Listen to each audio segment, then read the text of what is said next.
آخرت میں پتا چلے گا کہ کتنی توپوں کی سلامی کا مستحق تھا. واہ.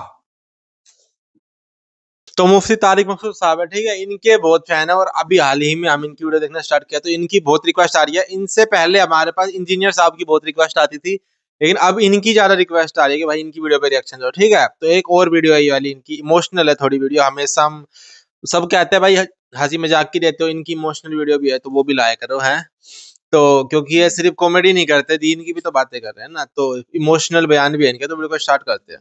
آج ایک آدمی آیا اپنی بوڑھی والدہ کو لے کے,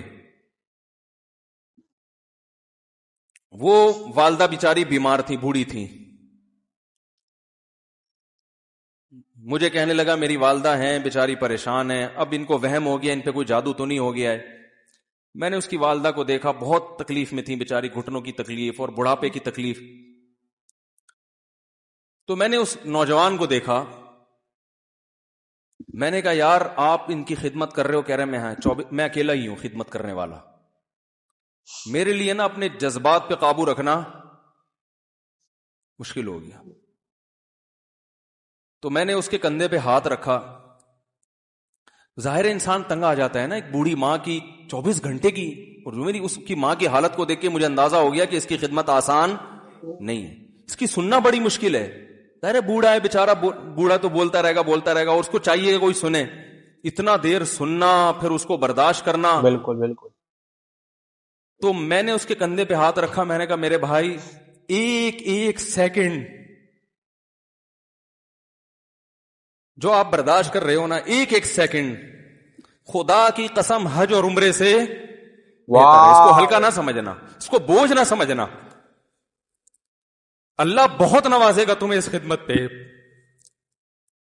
دنیا میں کچھ ہو سکتا ہے بزنس کا لاس ہو جائے, جو ٹائم دکان پہ بیٹھنے کا تھا وہ بھی کس کو دے رہا ہے. میں نے کہا اللہ کی نظر میں یہ خدمت ہلکی نہیں ہے, دنیا میں اس پہ ککھ بھی نہیں ملے گا. تبھی انگریز اس سے پہلے ہی اولڈ ہوم میں جمع کرا دیتا ہے, کیونکہ ماں نے جو قربانی دی ہے نا تمہارے لیے, وہ اس سے بڑھ کر ہے. وہ بھول جاتا ہے انسان, اور اس پہ کوئی موٹیویٹ کرنے کے لیے تیار نہیں ہے. وہ فادر ڈے اور مدر ڈے مناتے ہیں بس سال میں ایک دفعہ. قرآن کو پتا ہے کہ انسان اپنے محسنین کو سب سے پہلے بھولے گا, کیونکہ ان سے جتنا فائدہ اٹھانا تھا اٹھا لیا. اب اس سے نہ کوئی فیکٹری چلے گی, نہ معیشت مضبوط ہوگی. گورا سارا فوکس کس کو کر رہا ہے؟ کنٹری مضبوط ہو جائے, ہے بھائی, بزنس اچھا ہو جائے. اللہ کو پتا ہے ان لوگوں نے تمہیں جنا ہے. ماں نے, قرآن کیا کہہ رہا ہے؟ حملتہ امہ کرہن ووضعتہ کرہا. اس ماں نے تمہیں تکلیف سے پیٹ میں اٹھایا اور تکلیف سے تمہیں جنا ہے. وحملہ وفصالہ 30 شہرا. اور جب دودھ پیتے بچے تھے نا, 2.5 سال اپنی گود سے چپکا کے رکھا ہے اس نے. 2.5 سال, ایک سیکنڈ کے لیے الگ نہیں ہوتی تھی. اس وقت تمہاری معاشرے کو کوئی ضرورت نہیں تھی. بچے کا کوئی کردار ہوتا ہے؟ کسی کام کا نہیں ہے.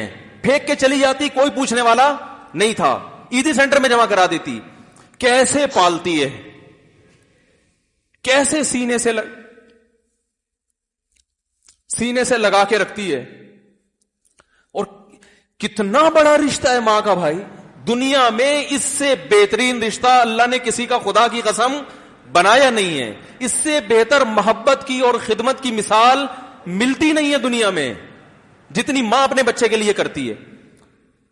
اپنے ہی باڈی سے نکلا ہوا دودھ اسے پلاتی ہے, اپنی باڈی خرچ کرتی ہے اس کے اوپر. آپ کی باڈی بھی اس کی باڈی سے بن رہی ہے, آپ کو شیلٹر بھی دے رہی ہے, اور پھر ساری زندگی روٹیاں پکا پکا کے کھلاتی رہتی ہے. کوئی ملازم رکھ کے دیکھ لو, 1 دن پکائے گا, 2 دن پکائے گا, تنخواہ مانگنے آئے گا, پھر اس سے غرض نہیں ہوتی کہ آپ کھا بھی رہے کہ نہیں کھا رہے. نہیں کھاؤ گے تو تکلیف ہوتی ہے اس کو. بھائی انتہا ہوتی ہے خدمت کی. 10 سال 20 سال, جب تک شادی نہیں ہو جاتی نا, کون کھلاتا ہے؟ ہر وقت فکر, ناشتہ کیا نہیں کیا, کھانا کھایا نہیں کھایا, یہ کھا لے وہ کھا لے, یہ نہیں اچھا لگتا وہ پکا دیتی ہوں. او بھائی کسی کو کرائے پر لے کر آؤ, کسی کو تنخواہ پہ رکھو, خدا کی قسم عذاب میں آ جائے گا, تنگ آ جائے گا تھوڑے دنوں میں وہ. اور کمال در کمال یہ کہ انتہائی ایسی خدمت کرنے کے بعد اس خدمت کا معاوضہ بولو بھائی, نہیں مانگتی.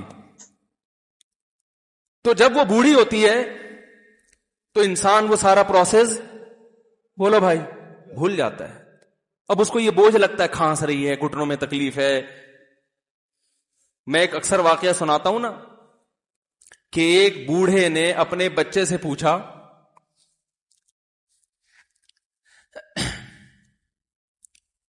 ایک بوڑھے باپ نے اپنے بچے سے پوچھا کہ بیٹا یہ دیوار پہ کیا بیٹھا ہوا ہے؟ تو بیٹے نے کہا کوا. کیا کہا؟ کوا. بوڑھے نے پھر پوچھا, آج کی جو ینگ جنریشن ہے نا, وہ اپنے باپ کے زیادہ سوالات برداشت, بولو نا, وہ خدا کی قسم سارا دن موٹیویشنل اسپیکر کو سنتی رہے گی نا, پھر بھی اپنے باپ کی بات اس کو برداشت نہیں ہوگی. دم ہی نہیں ہے اس میں, معاشرے کی اصلاح ہے ہی نہیں. تو اس بوڑھے نے کہا کہ بیٹا یہ کیا ہے, یہ کیا ہے؟ تو بیٹے نے کیا جواب دیا؟ کوا. دوبارہ اس نے پوچھا بیٹا یہ کیا ہے؟ بیٹے نے کیا کہا؟ کوا. تیسری دفعہ پوچھا تو کوئی بہت ہی شریف خاندان کا بیٹا تھا, تو تیسری دفعہ میں سوال برداشت کر گیا. ورنہ آج نوجوان کے پاس بوڑھے باپ اور بوڑھی ماں کو برداشت کرنے کا حوصلہ نہیں ہے. 2-3 سوالات پر ہی آگ بگولا ہو جاتے ہیں. مجھ سے کہتے ہیں میرے ابا ایسے, میرے پاپا ویسے. او بھائی, اگر تیرے ابا اچھے ہوتے تو اچھا تو دوست بھی ہو تو اس کے ساتھ اچھا سلوک کرنا چاہیے نا. ابا اما تو خراب ہو, پھر اچھا سلوک کرنے کا حکم, اس لیے کہ ان کے احسانات ان کی برائیوں سے زیادہ ہے. بولو زیادہ ہیں. جو احسان انہوں نے کر دیا, وہ ایسا آپ پر احسان کر دیا ہے کہ اب اس کا بدلہ قیامت تک آپ نہیں چکا سکتے. تو وہ باپ نے دوبارہ پوچھا, تیسری دفعہ پوچھا یہ کیا ہے؟ تو بیٹے نے کہا کیا ایک سوال کی پخ لگا کے رکھی ہوئی, کچھ اور کام کر لو ابا, بار بار ایک ہی سوال ریپیٹ کر رہے ہو. تو باپ کو اپنا زمانہ یاد آیا. اس نے کہا بیٹا جب تو چھوٹا تھا نا, تو نے 20 مرتبہ مجھ سے پوچھا تھا کہ ابو یہ 20 مرتبہ پوچھا تھا, اور میں ایک دفعہ بھی میں نے جھنجھلا کے جواب بولو نہیں دیا تھا. تو چونکہ بچہ بھول جاتا ہے کہ میری ماں نے میرے لیے کیا کیا, اور خود ماں بھی بھول جاتی ہے, حقیقت تو یہ ہے, باپ بھی بھول جاتا ہے کہ میں نے اپنی اولاد کے لیے کیا کیا. اللہ چونکہ یاد رکھتا ہے, اس لیے اس نے قرآن میں بار بار ماں باپ کو بیان کیا ہے, بہت زیادہ بہت زیادہ. وَوَصَّيْنَا الْإِنسَانَ, فرمایا آرڈر نہیں دے رہا,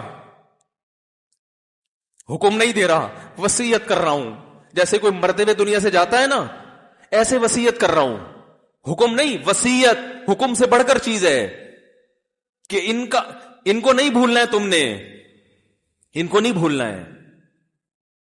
تو یہ کون سے اچھے لوگ ہیں بھائی, جو خدا کو بھی نہیں یاد رکھا انہوں نے اور اپنے پیرنٹس کو بھی نہیں. تو کسٹمر کو سے اچھے اخلاق سے بات کر کے یہ کون سے اخلاق ہو گئے؟ تو میرے ویسے جذبات, میں نے نا اس کی ماں کو دیکھ کے اس جوان آدمی کے میں نے کندھے پہ ہاتھ رکھا, لیکن چونکہ مجھ سے بولا ہی نہیں گیا, ٹھیک ہے نا, مجھ سے تو کیفیت ایسی ہو گئی کہ بس 1-2 باتیں میں نے اس کی, میں نے کہا بھائی اس خدمت کو ہلکا نہیں سمجھنا چاہیے, اس کو ہلکا نہ, ابھی نہیں بولا جا رہا تو آپ سوچیں جب یہ منظر تھا تو کہاں بولا جا رہا ہوگا. تو میرے لیے سب سے مشکل جو ٹاپک ہے نا, وہ والدین کے حقوق پہ بات ہے, کیونکہ جذبات بولنے نہیں دیتے, ساتھ دماغ کو اپنا ہٹاتا ہوں میں. جو آج کل والدین کے ساتھ ہو رہا ہے, اپنی بیوی کو دیکھا کرو یار, کیسے پالتی ہے, کیسے پالتی ہے بچوں کو آپ کے, دیکھا کرو کیسے صبح صبح ان کے کپڑے استری کر رہی ہوگی, کیسے محبت سے ناشتہ بنا رہی ہوگی, کیسے محبت سے وین میں بٹھا رہی ہوگی. عورت کسی کے لیے بھی منافقت رکھ سکتی ہے, کسی سے بھی دشمنی رکھ سکتی ہے. اولاد کے لیے ماں سے بڑا تحفہ بولو, اولاد کے ساتھ کبھی بھی برا نہیں سوچتی ہو, ایسا اللہ نے اس پر احسان کیا.